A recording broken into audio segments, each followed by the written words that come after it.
प्रश्न महापात्र। धन्यवाद माननीय बाचस्पति महोदय।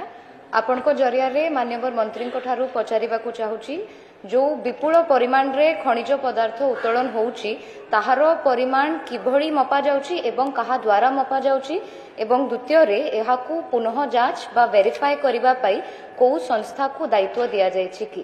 धन्यवाद माननीय मंत्री। खनिज पदार्थ उत्तोलन संपर्क रे मु संपूर्ण विवरणी रखी सारी एवं खनिज पदार्थ उत्तोलन प्रोडक्शन एवं डिस्पाच संपर्क में ये संपूर्ण विवरणी मध्य मो पाखे अच्छी आपण को देदेवी। मु आज गृह रे उपस्थापन करने मो विभाग संपर्कित समस्त उत्तर गंधमार्दन नहीं आसी जी जहाँ प्रश्न करेंगे संपूर्ण विवरणी अच्छी माननीय विधायिका प्रश्न उत्तर मु दे सारी एवं मो पाखे हस्तगत अच्छी मु आपन को परम उत्तर दे।